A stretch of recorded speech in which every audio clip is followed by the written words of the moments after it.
Hello, welcome back. Now let's see what we are going to learn from this module. We will explain what is cloud computing.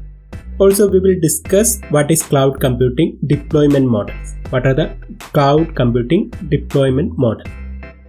We will cover OCI Architecture, Oracle Cloud Infrastructure Architecture.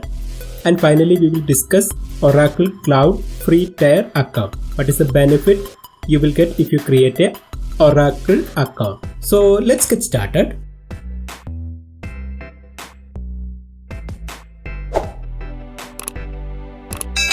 Hello, welcome back. Now what is meant by cloud computing? The definition of cloud computing is the delivery of on-demand IT resources over the internet with pay-as-you-go pricing. So let's see the definition in details. So we all use cloud computing either directly or indirectly. Say for example, if you are browsing something in internet, or say if you are browsing something in YouTube, you will get the result, but actually the things are working or everything's already located or saved inside some server. So this information which are already saved in some server, and you are accessing the system with the help of PC or laptop, and you are using internet. You are using internet to access the system. This internet will route the request to corresponding server, and server will respond to your request through internet, and you are able to access this infrastructure over the internet. And cloud computing is the delivery of IT resources over the internet. So delivery means if you need a server, you need CPU capacity, you need network. Also you might need power supply in order to run the server, and you might need some storage. All these kind of IT resources can be accessed over the internet. So everything can be accessed over the internet, and it's on demand. On demand means whenever you want to use this infrastructure, you could access them. So if you are using on-premise environment, you might need to wait few more days or few days in order to configure your system. But in the case of cloud computing, within minute you could start using the infrastructure. Within minute you could start using the cloud computing infrastructure. But if you are maintaining a on-premise IT resources, you have to wait 1 or 2 days or sometimes weeks or months in order to configure your server. But cloud computing help you to deploy the server within minute, and it's pay-as-you-go pricing. So with the pay-as-you-go pricing, you just need to pay for the usage. Say if you are using cloud computing server for 1 hour, you just need to pay for 1 hour. But if you are using on-premise environment, and if you need a server, you have to buy the server. So you have to pay the entire money before start using this infrastructure.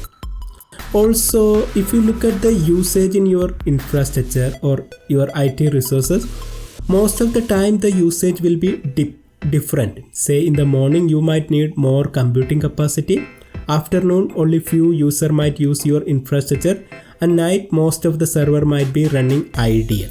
The pattern will remain same throughout the week or throughout the day. So in morning you might need more computing capacity, afternoon you might need less computing capacity, and night you need, or most of the server might be in ideal state. But if you are maintaining a on-premise environment, you have to maintain a server that is able to handle the peak usage. But if you are maintaining a cloud computing infrastructure, you could change the infrastructure requirement depending upon your requirement. So in morning you could run 10 server, afternoon you could reduce to 5 server, and in night you could simply run 2 or 3 server. So depending upon your usage, you could change the number of server so that you could save some money. But in the case of cloud computing, but in the case of on-premise environment, you have to maintain a server that will be able to handle the peak usage. So most of the time, this infrastructure is waste. The remaining infrastructure will be a waste of money. So pay-as-you-go pricing will help you to save a lot of money and investment. Now let's see how this is working.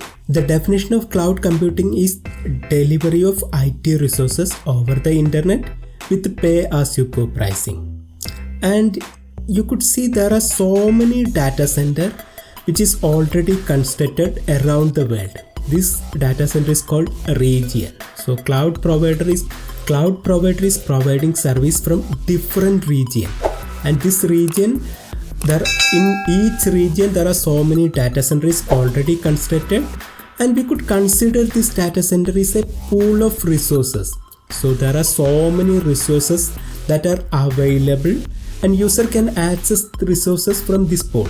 And once you've done your work, you could release the resources back to the pool. So resource will be deployed into the pool. Anyone can access the resource from the pool. So once it is allocated to some user, no one can access it. But once you're done with your work, you could release the resource back to the pool. So how this is working? Say, assume there are hundreds of resources inside a cloud computing data center, and you want to access a server. So you need to create an account, and once you create an account, you could ask or you could request for a server, and cloud provider will allocate a resource from the pool into you. So you could see it's marked as a black. Now if some other user want to access same computing infrastructure, they need to create an account and they need to request for the resource. And if there is any resource available, cloud provider will allocate a resource for the user. Similarly, anyone can create an account and they could ask for resources. You could ask one resource or multiple resource, and if there is any resource available in the pool, the cloud provider will allocate the resource to the user. And once you're done with your work, you could release the resource. And once you release the resource, it will be available as a free resource inside the pool, and a new user can easily access this resource. So if a new user requests for a resource, and if there is a resource available in the pool, it will be assigned to the user. And you could ask for one resource or multiple resources, and you could release one resource or multiple resources depending upon your requirement. And based on your usage, you need to pay the money. So this is how the cloud computing system is working. So that's all for this video. Thanks for watching. Hello, welcome back. Now let's discuss what is cloud computing deployment model, or different types of cloud computing deployment model. We have private cloud, we have public cloud, and we have hybrid cloud. Private cloud means a cloud computing infrastructure that is dedicated for a single organization. So if you manage a cloud computing infrastructure that are dedicated for a single organization, then it's called private cloud, and only very few organizations manage this kind of infrastructure. Because of some regulation, they are using private cloud, and the advantage is it's very secure, and the disadvantage is it's very costly.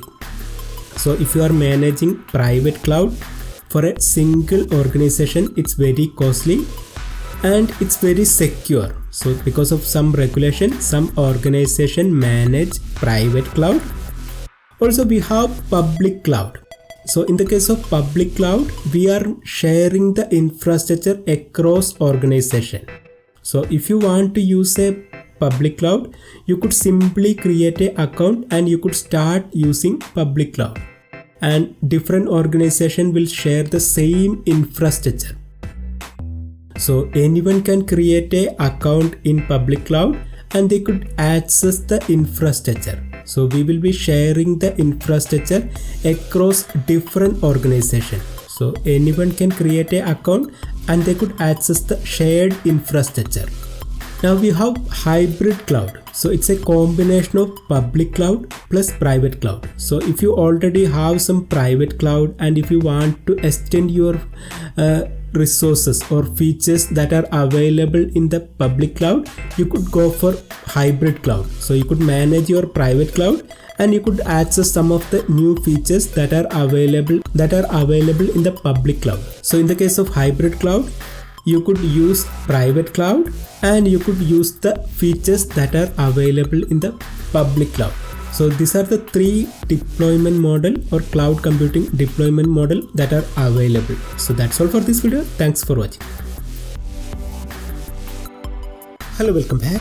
Now let's discuss three models of cloud computing service. We have IaaS, Infrastructure as a Service, Platform as a Service, Software as a Service.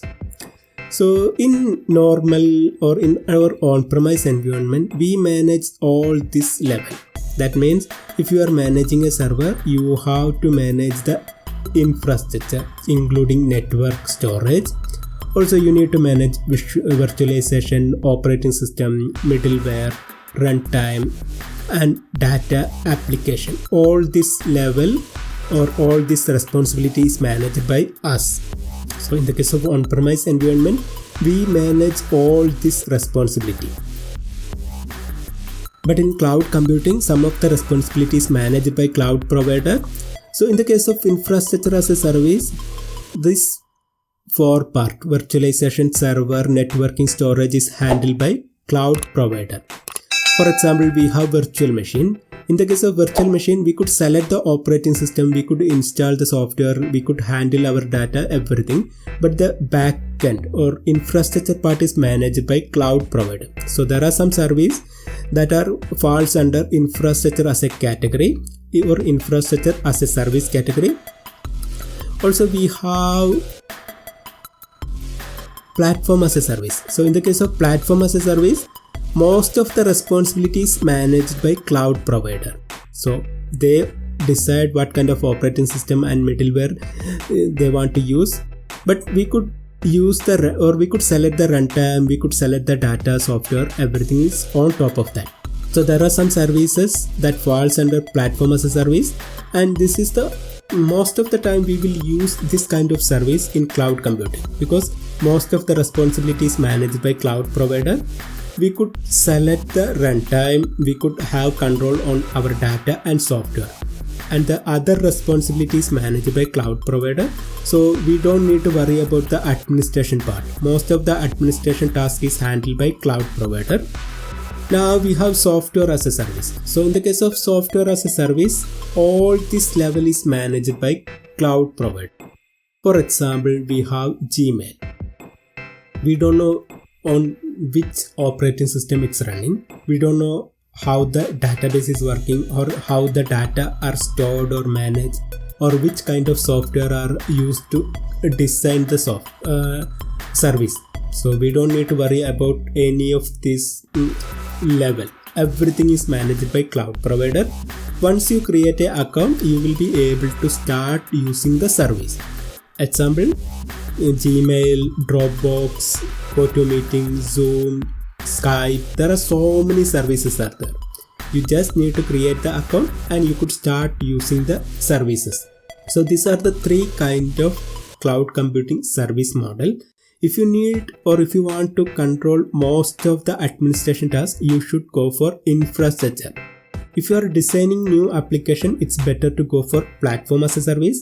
And in the case of software as a service, all this backend or administration task is managed by cloud provider. If you are using some on-premise environment and if you want to lift and shift to cloud infrastructure, you might need to use infrastructure as a service. So that's all for this video. Thanks for watching. Hello, welcome back. This is the important part for this module. OCI Architecture, Oracle Cloud Infrastructure Architecture, and you could expect multiple questions from OCI, Oracle Cloud Infrastructure. So how the infrastructure or how the architecture is working? Oracle Cloud Infrastructure Architecture. We have region, and region means some localized geographical area from where we will get the service. So around the world, many data center has been constructed by the cloud provider, and you could consider this region or geographical area as one region from where you will get the service, cloud computing service. So if you look at the map, you could see so many dots. So this dot indicate there are some infrastructure or some data center is already constructed, and from this infrastructure you could use or you could consume cloud computing services. So this is the URL, Oracle Cloud Architecture and region, and it will indicate the kind of services or data center that are available.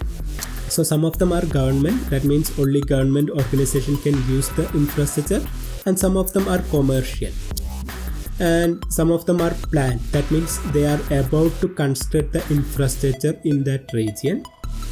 So region means some location in the world or in some geographical area from where we will get the service, and there are so many regions that cloud Oracle provides support. So you could see the number might increase in future, they might add more region, and inside the region we have availability domain. These are the data center within the region, and one region might contain one data center or multiple data center. So inside a region we might have one data center or multiple data center, and this data center is called availability domain.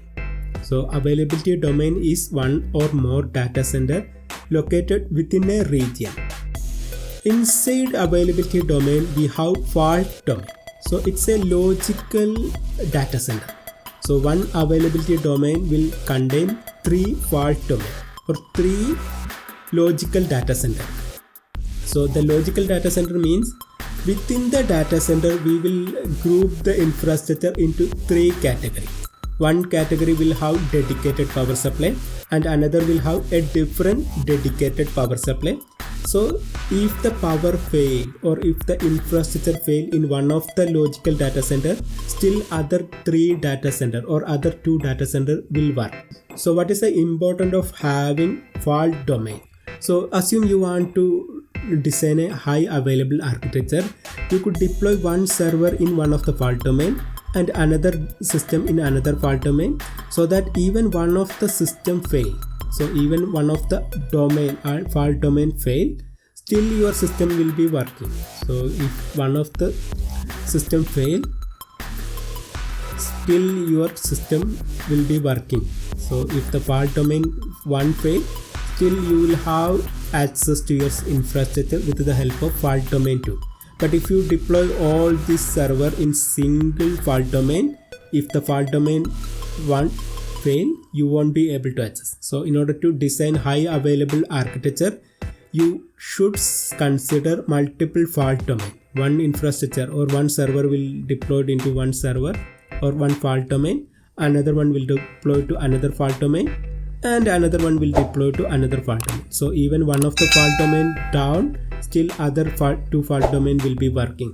So this is the concept of having multiple fault domain within a availability domain.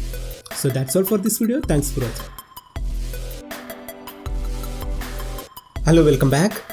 Now we know the architecture of Oracle infrastructure.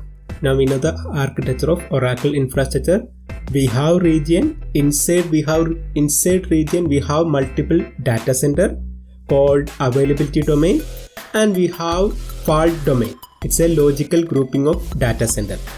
So within a availability domain we have 3 fault domain.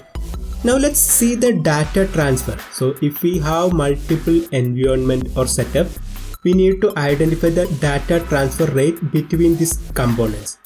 So let's see the possibilities. So we have availability domain, we have region, and we have internet, and the data can be transferred between all this environment.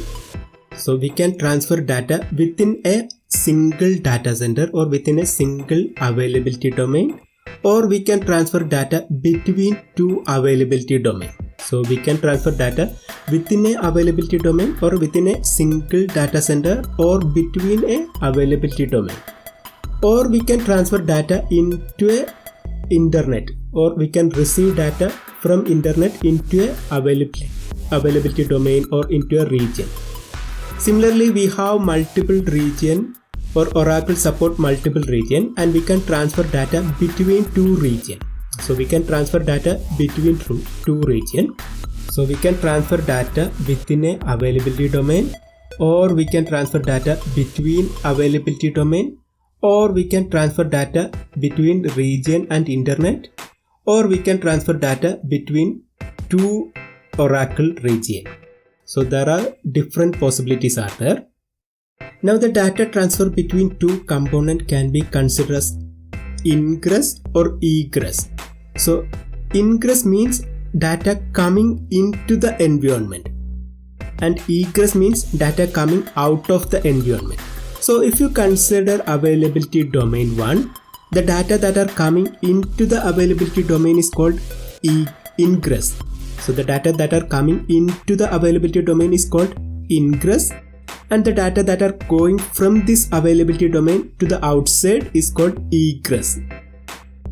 And in Oracle, all the incoming data transfer is free, or ingress data transfer is free, and egress sometimes it is free and sometimes it might charge. So you have to understand all the incoming data that are coming into the Oracle environment is free, but the egress, some of the egress data, for some of the egress data transfer or the data that are going out of Oracle environment may charge. So all the incoming data transfer is free and egress may charge. So if you transfer data within a availability domain, it's free. So if you transfer data within a availability domain, it's free. Similarly, if you transfer data between two availability domain, it's free. That means we are not transferring data outside of any region. That means we are still inside Oracle region and we are transferring data within a region. So the data transfer between two availability domain and within a availability domain are free. That is, ingress as well as egress data transfer are free if it is within a region. Now if you are transferring data between two regions, ingress, that data that are coming into the region is free, but the data that are going out of the region that are charged. So egress between two regions is charged. Similarly, if you are transferring data into internet, ingress, incoming data is free. So incoming is free, but the data that are going to internet will be charged. Similarly, you should understand Oracle provide a cloud infrastructure fast connect. That means a fast connect or a dedicated connection to Oracle region from your on-premise environment. And if you are using fast connect, you have to pay some money based on the hours of usage. So if you are using fast connect based on the hours that you are using this connection, you will be charged. But there won't be any data transfer rate. So there won't be any inbound or outbound data transfer rate if you are using fast connect, but you have to pay for the usage per hour. Whether you transfer data or not, you have to pay some fixed amount, but you don't charge based on the data transfer rate. So these are the few data transfer rate you should understand. So that's all for this video. Thanks for watching. Hello, welcome back. Now let's see what are the benefits you will get if you create a Oracle free tier account. So in order to create Oracle free tier account, just search for Oracle free tier and click on the first link. So you could see Oracle Cloud free tier, and once you open, you will see a page something like this. So here you could see what are the benefits you will get if you create a Oracle Cloud account, and you could easily create an account by clicking Start Free. Now if you create a Oracle account, you will get access to some of the popular service for lifetime. So there are some service that you could access freely for lifetime. You will get $300 credit that is valid for 30 days. So you could use this amount in order to experiment with paid services. So you could use this $300 in order to learn and experiment with paid services. And there are some services that are valid for free for 1 year. So there are some services that are valid for 1 year. So some of the services are free for lifetime, with a limited configuration, and some of them are valid or free for 1 year, and you will get the $300 credit that is valid for 30 days. So you could see which are the services that are free for lifetime and which all the services are free for 1 year. So these are the services that are free for lifetime. So you could use 2 AMD based compute with 1 GB memory, 2 block volume storage, 10 GB object storage, 10 GB infrequent access, 10 GB archive storage, and inside database also you could see some of the services that are free for lifetime. And with the free trial credit, you could use infrastructure service or database service or application service or analytical service, and there are few more other. And you could see some of the frequently asked questions. So you just visit this URL and figure out which all the services are free for lifetime and which all the services are free for 1 year. And we are not going to create the account. Maybe later we will create the Oracle free trial account. But these are the benefit. You will get access to some popular service for lifetime, $300 credit for 1 month, and some popular service that you could use for 1 year. So that's all for this video. Thanks for watching. Hello, welcome back. Now let's discuss one of the important interview questions regarding Oracle Cloud Infrastructure Architecture. Now we know the region. It's a localized geographical area from where Oracle provides support.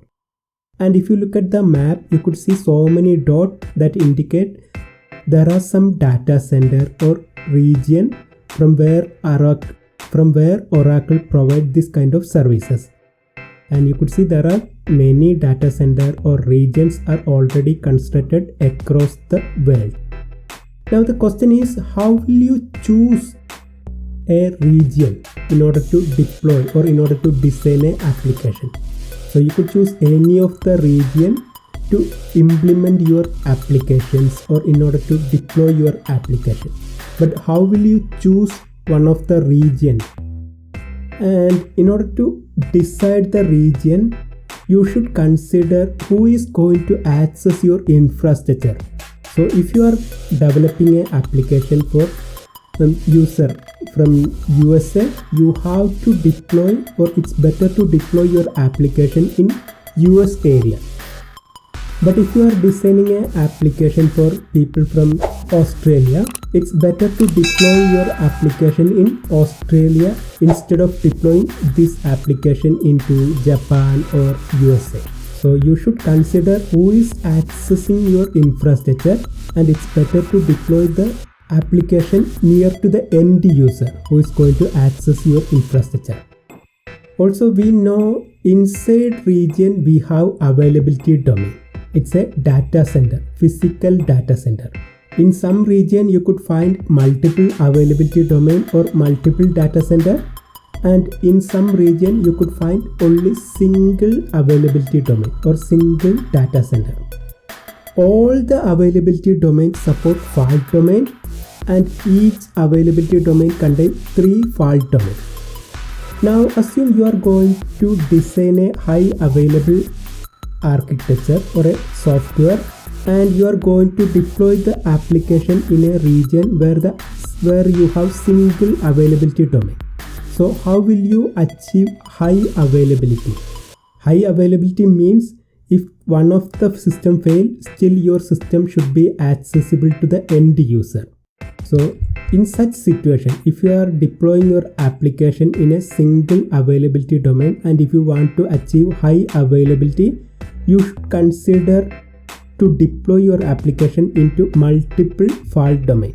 So you could deploy your application into multiple fault domains so that even one of the fault domain fail, still your application will be available. So each fault domain will have separate power supply and cooling system, so that even one of the fault domain fail, still other fault domain will be working. So each availability domain contains 3 fault domain. It's a logical grouping of infrastructure within availability domain.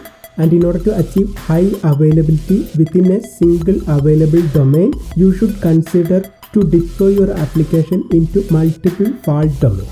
So that's all for this video. Thanks for watching. Hello, welcome back. Now we know the concept of region. Around the world, there are so many data centers has been constructed by cloud provider, and from this location we could consume the services. But let's learn another important concept, Oracle dedicated region. So many organizations are still not using cloud computing infrastructure or public cloud because there are some regulations. Say for example, the company or the organization want to keep the data in the current country and the cloud provider does not have any region within the country. So in such situation, they can't use the Oracle cloud or public cloud because in order to use the cloud infrastructure, they need to store the data in another country. And for some other organization, they want to make sure that physical access to the infrastructure should be provided through some verification, or only verified user can access the physical data center. And if it is a public cloud, they don't know who can access to the physical data center or physical infrastructure. So many reasons are there so that many organizations can't use or still not using public cloud. But Oracle provide a dedicated region. So Oracle provide dedicated region.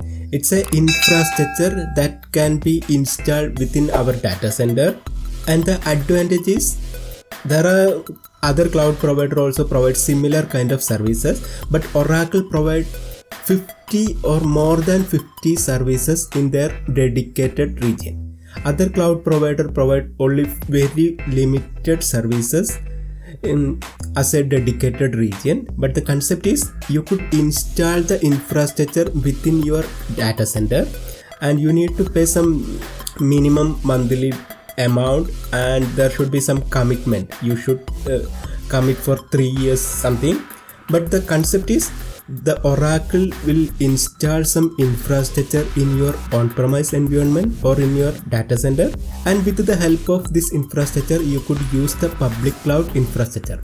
So Oracle dedicated region allow customer to provision Oracle cloud infrastructure service into our own data center, and it is a self-contained model, and that allow us to use same architecture, billing, operational process and SLA that available in Oracle cloud or Oracle public cloud. So that's all for this video. Thanks for watching.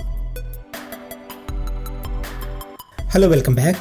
Now let's learn the concept of compartment. Compartment is the logical collection, or it's a way of organizing and granting access in a systematic way inside our Oracle. So inside our Oracle, we could organize our resources and grant access to a specific resource using compartment. It's a logical collection. All the resources that you create inside Oracle environment or Oracle cloud environment must be part of a compartment. So all the resource should be part of a single compartment. OCI resource cannot be part of 2 compartments. So in short, compartment is a logical collection of our Oracle resources. We can create sub-compartment in order to create hierarchy of compartment. But the important part is all the resources that we created inside Oracle Cloud must be part of a single compartment. And we can consider compartment as a global service. So it can span across region and availability domain. So it's not restricted to a single region or availability domain. It can span across availability domain and region. Resource can interact with the resource in different compartment. Also, in order to delete a compartment, you have to make sure the compartment is empty.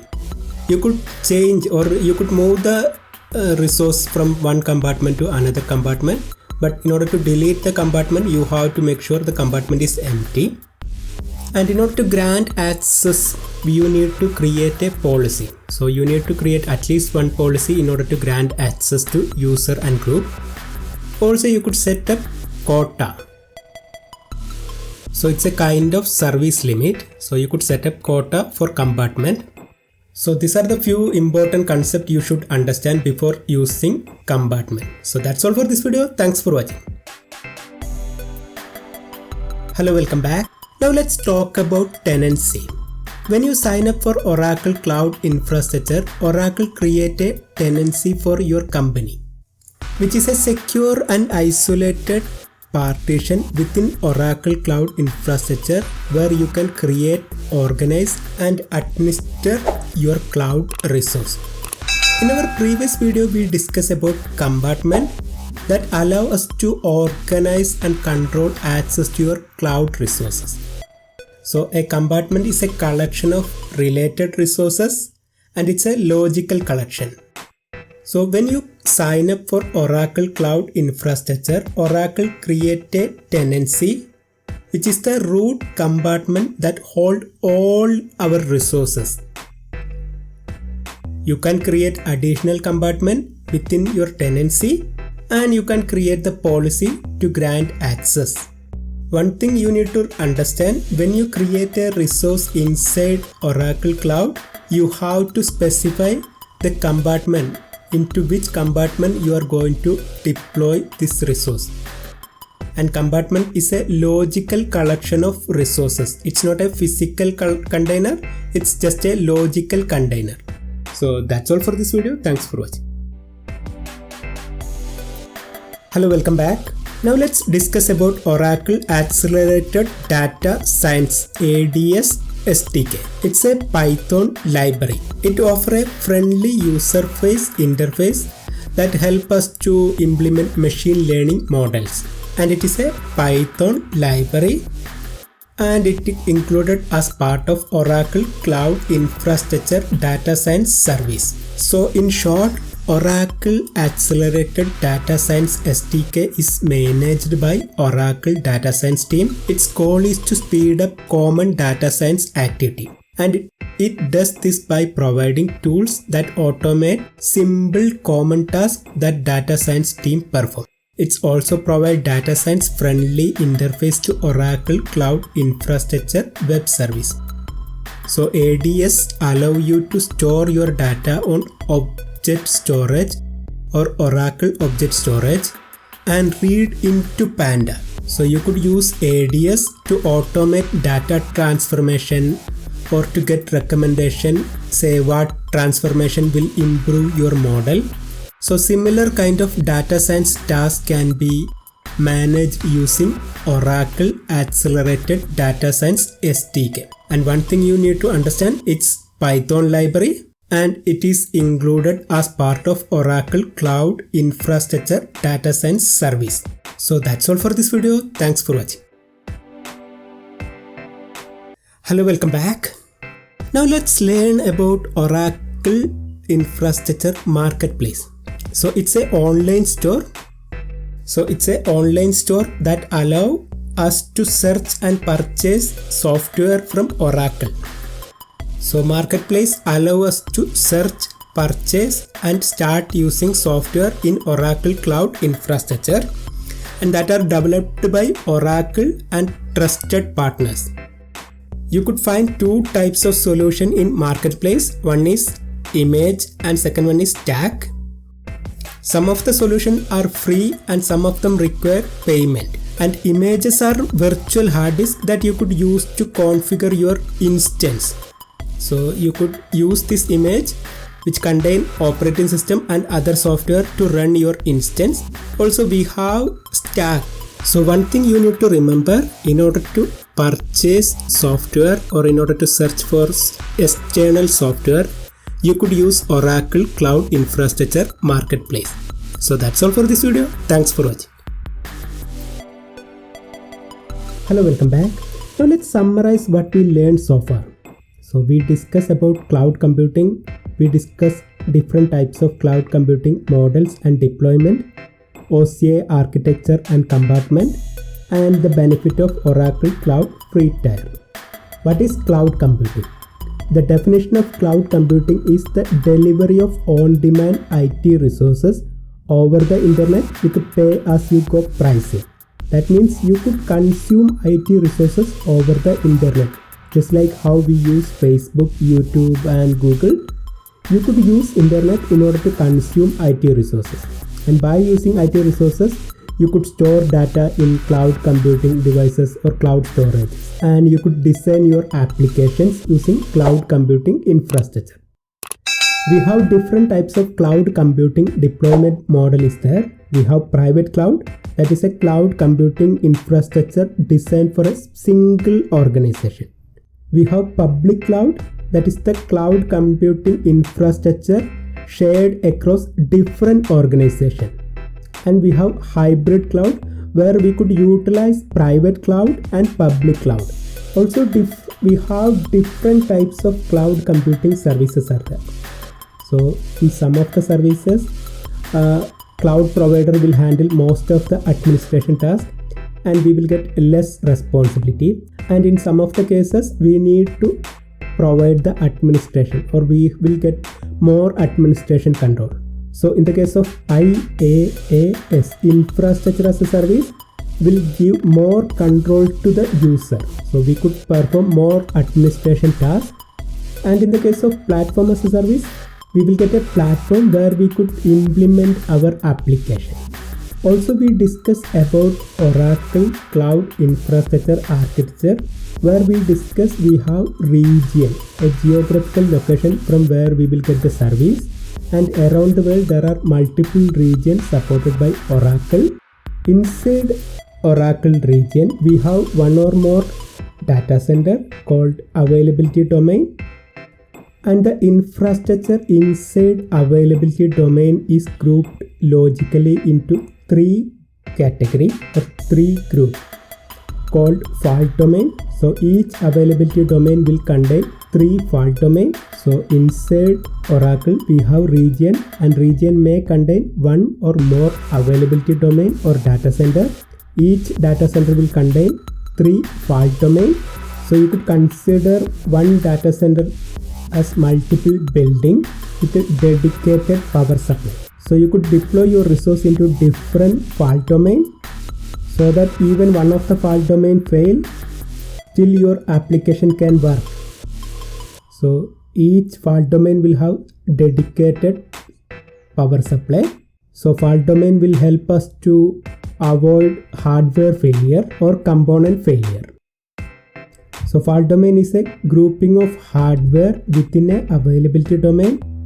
So it's a logical data center, and each data center contains three fault domains, and it helps us to avoid hardware failure or component failure. Now let's discuss about Oracle data transfer pricing. All the inbound traffic is free. You could upload as many as data into your Oracle cloud. It's free. So inbound or ingress data transfer is free. Egress or outbound data transfer may cost depending upon the internet, or if you are transferring data across different regions. So if the data is going out of your Oracle environment, it may charge. So if you are transferring data within a region, it's free. But if you are transferring data outside your region or into the internet, you may need to pay some money. And finally, we discuss about compartment. It's a logical collection of related resources. Compartment can only be accessed by certain group users who have the permission granted by the administrator using policies, and all the OCI resource can only belongs to any one of the compartment.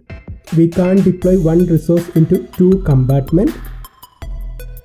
And compartment is a global resource. It's not restricted to any availability domain or region. So that's all for this video. Thanks for watching.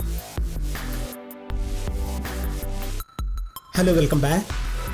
Now let's learn the Oracle Cloud Infrastructure IAM, Identity and Access Management. So by using IAM, you can control who can access which cloud resources. So in your organization there are hundreds of employees and you might have hundreds of resources, and you could use IAM to grant access to resources. So by using IAM you can grant access to a user so that he can access some of the cloud resources. So IAM allows us to control what type of access a group of users have and to which resources they can access. In Oracle IAM, you can find different types of components, which include resources, user and user credential, group, dynamic group, compartment, network source, tenancy, home region, policy, and federation. Hello, welcome back. So resource means the kind of infrastructure or service that we are using inside Azure Cloud or Oracle Cloud.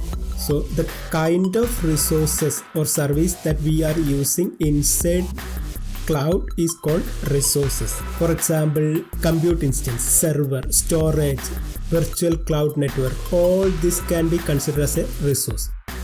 Now user. User means an employee, an individual employee or a system that need to access or that need to manage your cloud infrastructure is called user. And user have one or more IAM credential. So user normally create and manage our cloud infrastructure or cloud resources, and user have one or more IAM credential or user credential. In our organization, we might have hundreds or thousands of users, and in order to organize our users systematically, we use group, a collection of users who all need the same type of access to a particular resource or compartment is called group. So by using group, we can manage collection of users. Hello, welcome back. We have policy, a document that specifies who can access which resource and how.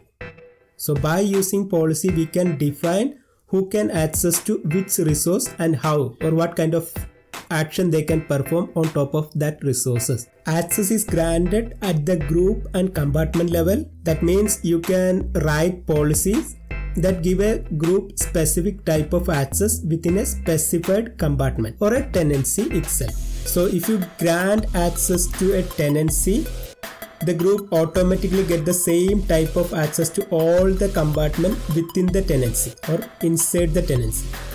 So policy is a IAM component, and this service specify authorization for various action for authenticated principles.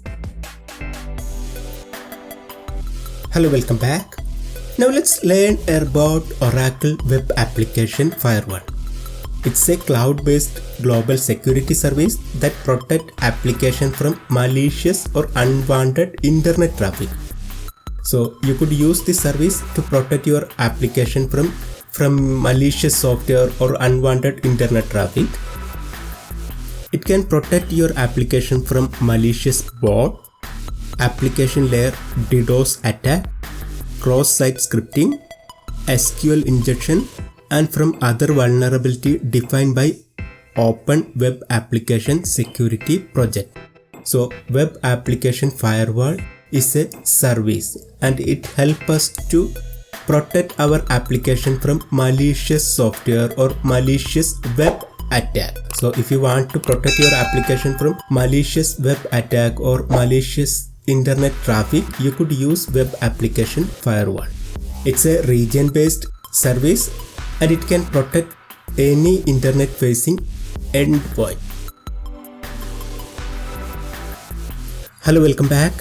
Oracle Cloud Function is a serverless platform that allows developers to create, run, and scale application without managing any infrastructure. So it's a platform or a serverless platform that allows developers to create, run, scale application without managing any infrastructure. So this service allows you to run code without provisioning any hardware. or infrastructure. So this service allows you to run your code without specifying the underlying infrastructure. So Oracle Cloud Function is a serverless platform that allows you to run your code without managing any infrastructure.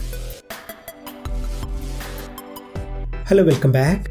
In this video, we are going to discuss about Oracle Cloud VMware solution. So let's get started. This service, Oracle Cloud VMware solution, provides a customer managed native VMware based cloud environment and installed within a customer tenancy. It offers complete control using familiar VMware tools, and there are some use cases where Oracle Cloud VMware solution is best suited. So in order to migrate to Oracle and customer application, some of the customer use VMware Cloud solution, and some customer use this service for disaster recovery and in order to extend their feature and capability into cloud. And some of them use this service to decommission current data center. So these are some of the use cases where customer use Oracle Cloud VMware solutions. So that's all for this video. Thanks for watching. Hello, welcome back. In this video, we are trying to cover what is Kubernetes and container engine for Kubernetes. So let's get started. Kubernetes is an open source platform for managing clustered containerized application and services. So it's for managing containerized application. You should remember it's for managing containerized applications and service. And with the help of this Kubernetes, you can automatically deploy and scale your applications. So if you require an open source system for automating deployment and scaling your containerized application, you should consider Kubernetes. And Oracle Containerized Engine for Kubernetes is a Oracle managed container orchestration service that can reduce the time and cost to build modern cloud applications. A Kubernetes cluster is a group of nodes that can be either physical machine or virtual machine, and you can use Containerized Engine for Kubernetes in order to create your Kubernetes cluster. So if you are designing a microservice based architecture for Docker container, you should consider Container Engine for Kubernetes, and it's an open source system. Kubernetes is an open source system that allows us to manage containerized application inside Oracle. So that's all for this video. Thanks for watching. Hello, welcome back. Now let's learn about Terraform and resource management. So there is a concept called infrastructure as a code. That means all the infrastructure that you are going to create for your project can be coded, and you could easily replicate this code to a different environment. And Terraform helps us to implement this. So Terraform is an open source tool that allows you to programmatically manage, version and persist infrastructure through the concept of infrastructure as a code. Also, we have Resource Manager in Oracle Cloud that allow you to automate the process of provisioning your Oracle Cloud infrastructure resources. So with the help of Resource Manager, you can automate the provisioning of Oracle Cloud infrastructure resources. And this Resource Manager utilizes this Terraform or the code, infrastructure code. So the Resource Manager is using this Terraform, and it allows developer to automate the provisioning of cloud resources using Terraform files. So you need to understand there is a concept called infrastructure as a code, and we can implement this using Terraform. And inside Oracle, we have Resource Manager that use this Terraform to provision our resources automatically with the help of Terraform. So that's all for this video. Thanks for watching. Hello, welcome back. Now let's learn about data flow in Oracle Cloud Infrastructure. So it's a service or a platform inside Oracle that allow us to run Spark code. So data scientists and other developers use this service to run the Spark code. So we use this service to create, edit and run Spark job in Oracle Cloud. And it's a serverless platform. That means you don't need to worry about the infrastructure. So we don't need to manage or deploy this infrastructure in order to run our Spark code. Oracle will do that. So we could focus on the development side rather than the administration side. So that's all for this video. Thanks for watching. Hello, welcome back. In this video, we are going to learn more about Oracle Cloud Infrastructure Storage Services. So let's get started. So there are mainly 4 services that you need to learn before going to exam. So we have block volume storage, object storage, local NVMe storage and file storage are there. So these are the 4 kind of service you need to learn before going to attend the exam. So let's start from block volume. Hello, welcome back. So Oracle Cloud provide a block of volume as a storage, and you could consider this service or this feature as a hard disk, virtual hard disk. So you can create, attach and connect the storage to a existing instance. So if you are running a server or instance, you can use this block volume for storing your instance data. So if you want to store some data inside a hard disk, you could use block volume. So block volume will act as a hard disk. So you can connect this storage into an instance and you could store the data, and you could use this service as a regular hard disk. And once you are done with your work, you can disconnect and you could attach the same volume to a different instance. So it's a kind of hard disk inside our cloud storage. One thing you need to understand, you can resize. So if you create a block volume and if you want to increase the size, you can increase, but you cannot decrease the size of your existing block volume. So if you have a volume or if you create a block volume and if you want to increase the size, you can increase the size, but you can't decrease the existing block volume. That you need to understand or you need to remember. So if you have a block volume, you can increase the size, but you cannot decrease the size. And before resizing the block volume, make sure you take a backup. And you can expand an existing volume in place with online resizing as well as offline resizing. So you can expand the existing volume in place with online resizing and offline resizing. And you can clone existing block volume to a new large volume. That means if you have a block volume and you can clone this existing block volume. So you can replicate the same data to a new volume. Also you can clone the existing block volume to a new large volume. So you can clone the existing block volume to a same volume size or into a large volume size.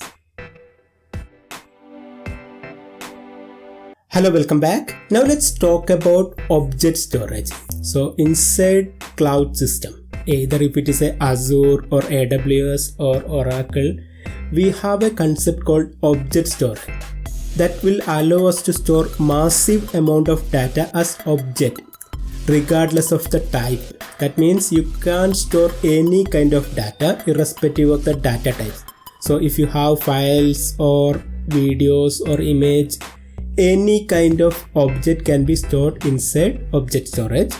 And all the objects are stored inside a bucket. Bucket can be considered as a container for storing object. So similar to folder in our system, we can consider bucket as a container for holding or storing the object. It's a logical container. Objects are stored in single flat structure without folder hierarchy, so that we can easily access this object. Individual object can be accessed easily. And this storage system is ideal for storing backup image, videos and large files, CSV files. Similar kind of files or object can be stored inside object storage, and it's ideal for storing unlimited amount of unstructured data. All the famous cloud provider, AWS, Azure and Oracle provide storage tier. This feature will help us to save some money. So if you store some file inside Oracle or in any cloud provider, we access some of the file frequently. Say if you upload a image of your website, or if you upload a icon for your home page, many people might be accessing the file frequently every day. Similarly, if you upload some sales report of last week, many people might access this file frequently. So some of the file people will access frequently, and there are some file we access infrequently. Say for example, last year's sales report, or 2 years back sales report, or similar kind of files we will access very infrequently. So there are some files we need to access frequently, there are some files we need to access infrequently, and there are some files we access very rarely. So we need to store all this file in cloud, and depending upon the access we can store them in different storage tier.